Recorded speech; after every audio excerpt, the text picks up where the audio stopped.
Welcome back, and joining me for a look at the equity scene is Vincent Anthonyrajah from Differential Capital. Thank you so much for your time, Vincent.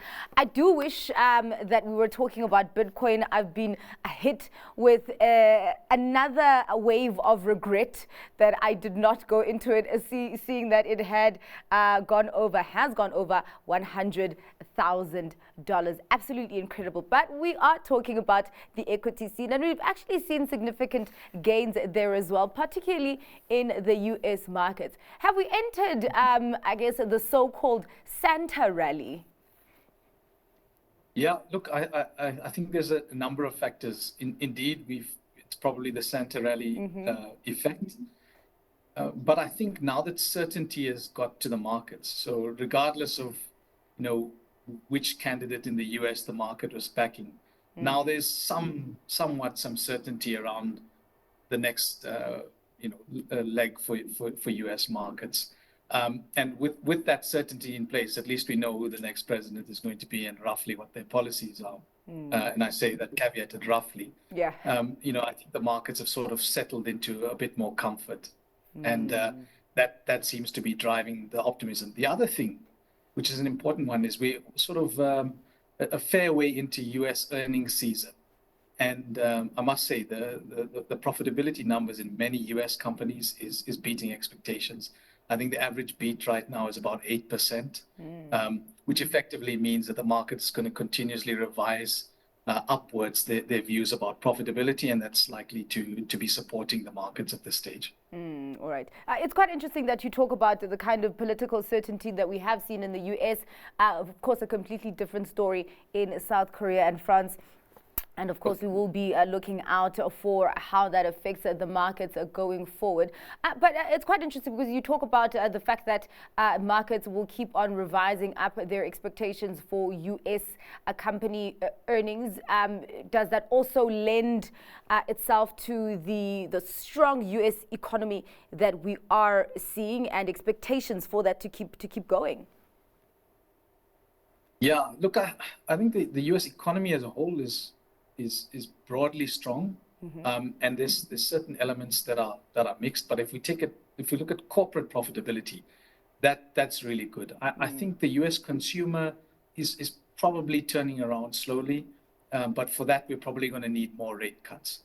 So it's I suppose there are pockets of optimism being the corporates, but the US consumer is still, let's call it, making up their mind as to whether they're optimistic or not. Yeah. Well, let's talk about one of the influences of monetary policy, and that is, of course, the labor market. We do have non-farm payrolls coming out today. Of course, to our viewers, this conversation is pre-recorded, so by the time it comes out, those non-farm payrolls will have come out. But it's quite interesting because I think the last time we saw growth of only 12,000. What are the expectations here?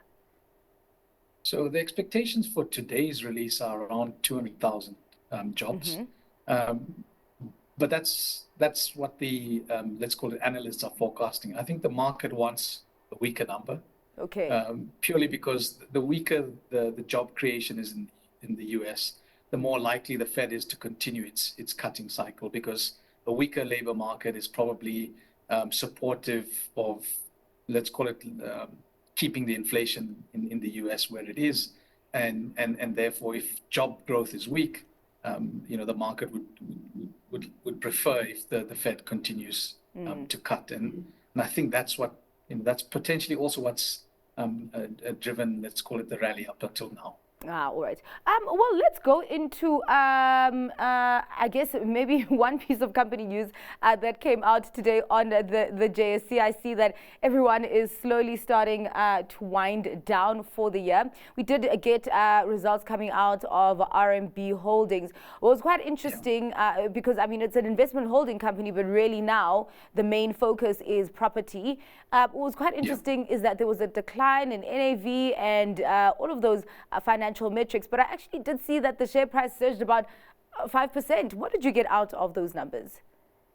Yeah, look, I think a large part of the decline in the NAV is really due to corporate action and sort of paying out dividends. But on the health of the underlying property assets that they have, which is largely Atterbury. Yeah.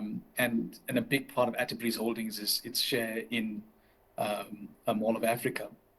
I think the NAVs moved slightly down, which perhaps the markets were a little bit relieved about.